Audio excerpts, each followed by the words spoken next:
Hello दोस्तों, कैसे हैं आप लोग। इस बार फिर से 70 बीपीएससी को लेकर वही जोश खरोश दिख रहा है जो 67 बीपीएससी में दिख रहा था। बहुत दिनों बाद बिहार में सिविल सर्विसेज को लेकर इतना बढ़िया वैकेंसी आया है। लेकिन सिर्फ पढ़ने से नहीं होगा, बल्कि छोटी छोटी गलतियों को रोकना भी एक शिक्षक का काम होता है। मैं यह वीडियो इसलिए बना रहा हूं ताकि आपका फॉर्म फिलअप करने में जो असावधानी या जो गलती हो सकता है, उसके बाद आपका पूरा 1 साल बर्बाद हो सकता है, उस गलती से बचना है। क्योंकि इस बार आवेदन करते समय कई सारी ऐसी बातें हैं जो आपको समझने लायक है। अगर आप उसको चूकते हैं तो दोबारा एडिटिंग का मौका भी बीपीएससी नहीं देगा, ऐसा बीपीएससी का कहना है। तो हम लोग शुरू से ही फॉर्म भरने में हर चीज़ को देख कर चलेंगे, समझ कर चलेंगे। इसलिए ये वीडियो बहुत महत्वपूर्ण है। शुरू से लेकर अंत तक देखिएगा। कई सारी ऐसी बातें हैं जहां आपको समझने लायक चीज़ें हैं, कई सारी बातें हैं जहां आप समस्या में आ सकते हैं। कई बार डॉक्यूमेंट्स को लेकर, कई सारे पीडीएफ को लेकर, कई आपका एनसीएल को लेकर समस्या हो सकता है। तो ये इस वीडियो उसका सॉल्यूशन है, ठीक है। तो ऑनलाइन फॉर्म कैसे भरें, रजिस्ट्रेशन से प्रिंट तक कैसे पहुंचते हैं, इसका पूरा डमी वीडियो में बना रहा हूँ। अभी थोड़ा देर पहले ही मैंने बोला कि वीडियो बनाया था पूरा, लेकिन कम्युनिटी गाइडलाइन का वायलेशन हो गया और उसके कारण यूट्यूब ने वो वीडियो रिमूव कर दिया। तो कोई बात नहीं, हम लोग इस बार कम्युनिटी गाइडलाइन को ध्यान में रखते हुए वीडियो बनाएंगे और आपको जो जरूरी है वो ज्ञान दूंगा मैं, तथ्यात्मक जानकारी दूंगा मैं, ताकि आप फॉर्म फिलअप करने में समस्याओं का सामना ना करना पड़े। क्योंकि इस बार कुछ नया है और उस नया को समझना भी जरूरी है। तो शुरू से लेकर अंत तक बने रहिए। बहुत बड़ा वीडियो नहीं खींचूंगा, लेकिन बहुत फ्रूटफुल रहेगा।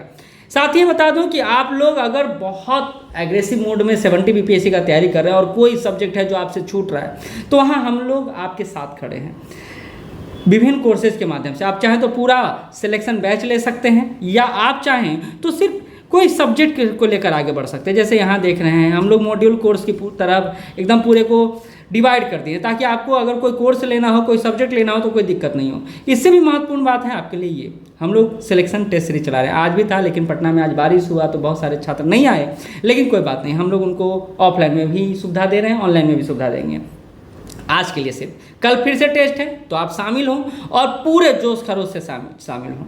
क्योंकि टेस्ट ना आपके पूरे मतलब स्टडी का मूल्यांकन कर देता है और आप कितना पानी में है ये भी बता देता है। लेकिन एक बात समझ के रखिए, टेस्ट कभी भी आपके रिजल्ट को रिप्रेजेंट नहीं करता है, या आपको रिप्रेजेंट करता है। तो टेस्ट खराब जा रहा है इसका ये मतलब नहीं कि आपका रिजल्ट नहीं होगा। टेस्ट खराब जा रहा है या कम नंबर आ रहा है, इसका ये मतलब है कि और भी मेहनत करने की जरूरत है। तो चलिए शुरू करते हैं। ये भी कुछ नहीं करना है, सबसे पहले आपको गूगल पर जाना है। गूगल पर जाके क्या सर्च करना है, तो बीपीएससी सर्च करना है। बीपीएससी जैसे ही सर्च कीजिएगा आपको ये वेबसाइट सामने दिखाई देगा। इस वेबसाइट पर आपको क्या करना है, तो ये क्लिक मार देना है। चलिए क्लिक मार देते हैं, ये वेबसाइट खुल जाता है। अब आप क्या करना है तो सुन लीजिए। इधर से आपको कोई मतलब नहीं है, मतलब कहाँ से, यहाँ से। यहाँ पर देखिए अप्लाई ऑनलाइन का ऑप्शन दिख रहा है या नहीं दिख रहा है, दिख रहा है ना, बिल्कुल सही। तो अब आपको क्या करना है, चलिए एक क्लिक इस पर मार देते हैं। खुल गया आपका, अभी भी पूरा फॉर्म नहीं खुला है। अब क्या करना है, तो इस पर एक क्लिक मारना है। जैसे ही इस पर एक क्लिक मारिएगा आपके सामने जो ओपन होगा वो रहेगा ये। अब देखिए आपके पास तो यूजर नेम और पासवर्ड है नहीं, तो आप इसको क्रिएट कैसे कीजिएगा। तो इसके लिए कुछ नहीं करना है, इसको स्लाइड करना है और नीचे जाना है। और नीचे आप देख रहे हैं, आपको दिख रहा है click here for 1 time registration, दिख रहा है ना, बिल्कुल सही। तो अब इसको आप एक क्लिक मार दीजिए। जैसे ही इसको क्लिक करिएगा तो आपका एक पेज खुल जाएगा और ये रहा वो पेज। देखिए अब मैं नाम नहीं भर रहा हूँ, मैं नहीं कुछ कर रहा हूँ, आपको मैं बस डेमो दे रहा हूँ, ऊपर से देते चला जा रहा हूँ, आप समझते चले जाइएगा। पहला कैंडिडेट नेम देना है तो आपको DEEPAK जैसे मैं अपना डाल रहा हूँ, ठीक है। अगर मिडिल नेम है तो ठीक, नहीं है तो लास्ट नेम डाल दीजिए दीपक कुमार, ठीक है। थोड़ा सा इसको पतला कर लेता हूँ ताकि आपको समझने में आसानी हो। चलिए आगे बढ़ते हैं। अब देखिए ये तीनों भरने के बाद या दोनों भरने के बाद आपको यहाँ पर वेरीफाई करना है कि भैया हम दीपक कुमार ही हैं। तो दीपक कुमार यहाँ फिर से टाइप कर देना है। यहाँ डेट ऑफ बर्थ जैसे डेट, मंथ और साल, और यही बात दोबारा लिखना है। देखिए एक बार गलती कर सकता है इंसान, दोबारा गलती नहीं कर सकता है, मिस्टेक पकड़ा जाएगा। इस बार बहुत अच्छा मॉडिफाई किया है बीपीएससी ने अपनी वेबसाइट को। फादर्स नेम में भी वैसे ही, एक बार फादर्स नेम डालना है फिर वेरीफाई करना है। अगर आप विवाहित महिला हैं तो आपके लिए ये कॉलम है, अगर आप नहीं हैं तो कोई कॉलम नहीं है। मदर्स नेम डालना है फिर इसको वेरीफाई करना है। देखिए वेरीफाई करते चले जाना है। अब आप शादीशुदा हैं या नहीं है तो मैरिड हो चुका ठीक, नहीं मैरिड हुआ तो अनमैरिड या कुछ अलग है तो ठीक है। फिर आपको इसको वेरीफाई करना है सबको, जेंडर है, आप मेल हैं या फीमेल हैं, आपको पता है तो ठीक है, आपको यहाँ डालना है और फिर से वेरीफाई कर देना है।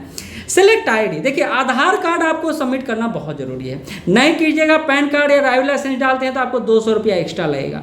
तो कौन 200 रुपया लगाता है, आप लगाने का तैयार है क्या? ना, तो ठीक है, आधार नंबर डालिए और आगे बढ़िए। फिर आता है वेरिफिकेशन आईडी, तो इंटर आइडेंटिफिकेशन नंबर, अब आप वेरीफाई आईडी नंबर करवाइए, ठीक है, और उसका आधार नंबर अपलोड, आधार पीडीएफ, यहाँ पर पीडीएफ अपलोड करना है, क्योंकि एक बार आधार नंबर यहाँ डालेंगे, वेरीफाई करेंगे, फिर उसका पीडीएफ दोनों तरफ का। और एक बात याद रखिएगा, यहाँ बढ़ाऊँ तो टेंशन हो जाएगा अगर नहीं सुन रहे हैं बात को, तो 100 KB का फाइल होना चाहिए, एकदम छोटा फाइल होना चाहिए। अगर आप इंडियन सिटीजन हैं तो हैं ही, आप बिहार के हैं, अगर यस कर दिए तो गहमा गहमी बढ़ जाएगा। क्यों बढ़ जाएगा? जैसे ही यस करते हैं कई सारा खुल जाता है कॉलम, क्योंकि आप कैटेगरी का लाभ उठाएंगे। तो फिर से यहाँ आज यस करेंगे, सर्टिफिकेट नंबर डालेंगे, जो आपका यहाँ रेसिडेंशियल आवासीय प्रमाण पत्र बना है उसका इशू डेट डालेंगे, फिर उसका पीडीएफ डालेंगे यहाँ पर, फिर पीडीएफ डालना है। फिर किस कैटेगरी से बिलोंग करते हैं, तो बोलेंगे हाँ कैटेगरी से बिलोंग करते हैं, तो ठीक है भैया कैटेगरी से बिलोंग करते हो तो यस करिए और फिर कैटेगरी का नाम डालना शुरू कर दीजिए। अच्छा, मान लेते हैं आप रिजर्वेशन का फायदा नहीं लेना चाहते, देखिए कितना संकट से बच जाइएगा आप। दिखाऊं मैं एक चीज़, चलिए यहाँ पर डाल देते हैं नो, अब सारा चीज़ खत्म। Are you permanent resident of Bihar? No, यहाँ पर डाल दिए नो।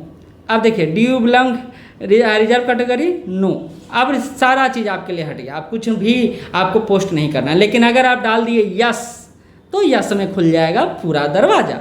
अब आपको देखना है EWS है, SC है, SC है, EBC है, BC है, तो इसके अनुसार आपको कैटेगरी फिलअप कर देना है, ठीक है। अब है कि क्या आप फ्रीडम फाइटर के ग्रैंडसन ग्रैंड डॉटर हैं तो नहीं है तो नो, अगर यस है तो यस फिर डालना होगा उनके संदर्भ में। दिव्यांग हैं या नहीं है, देखिए एक बार यस करना है, एक बार वेरीफाई करना है, तो दो बार आपको करना है। ये यहाँ पर है चीज़, एक सर्विसमैन है यस और नो, तो अगर आप यहाँ अगर आप सर्विस में थे तो यस, नहीं है तो नो, मतलब जो भी आपको है। एनसीसी कैडेट हैं या नहीं है, यस और नो, ये आराम से बात है, एकदम बहुत ज़्यादा है। गवर्नमेंट एम्प्लॉय हैं, यस करेंगे तो ये भरना पड़ेगा आपको, ठीक है, कुछ ज़्यादा नहीं है। अब एड्रेस में आते हैं, कॉरस्पॉन्डेंस एड्रेस जहाँ अभी आप रह रहे हैं, परमानेंट एड्रेस जहाँ बिहार में आपका घर है। एक बात समझ लीजिए, ये कहीं भी हो सकता है, इंडिया में आपका कहीं भी हो सकता है, लेकिन अगर आप कैटेगरी का लाभ ले रहे हैं, रिजर्वेशन का लाभ ले रहे हैं तो आपको परमानेंट एड्रेस डालना ही पड़ेगा, ठीक है। बात समझ लिए नहीं समझ लिए, ठीक है। अब यहाँ 10th का पूरा डिटेल डालना है, किससे किए हैं, 12 का डालना है, यूजी का डालना है, पीजी किए हैं तो पीजी का डालना, नाइट किए तो नहीं डालना है। अपना ईमेल आईडी डालना है, ईमेल आईडी को वेरीफाई कर देगा ये, और फिर मोबाइल नंबर देगा, फिर मोबाइल नंबर पर OTP जाएगा, फिर आपको ये कैप्चा यहाँ से उठा के यहाँ डाल देना है और इसको फॉर्म को क्या कर देना है, यहाँ पर सबमिट कर देना है। अब मान लेते हैं आप फॉर्म सबमिट कर दिए तो कैसा दिखाएगा, तो रुक जाइए।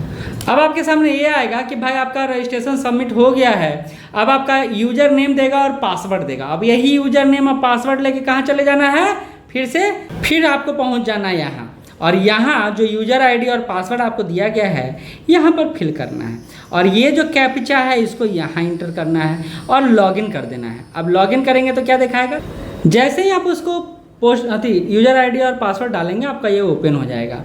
ये ओपन हो जाएगा तो ये तो मैं ओपन कर लिया हूँ, यहाँ पर आएगा क्लिक टू अप्लाई। जब क्लिक टू अप्लाई कीजिएगा तो वेरीफाई करेगा और फिर से आपका पेज खुल जाएगा, और देखिएगा यहाँ दिखाएगा व्यू डैशबोर्ड दिखाएगा। अब इसको आपको व्यू डैशबोर्ड को क्लिक करना है, ठीक है, सिंपल समझ लीजिए, व्यू डैशबोर्ड को आपको क्लिक करना है। अब क्लिक करेंगे तो ये आपके सामने आएगा।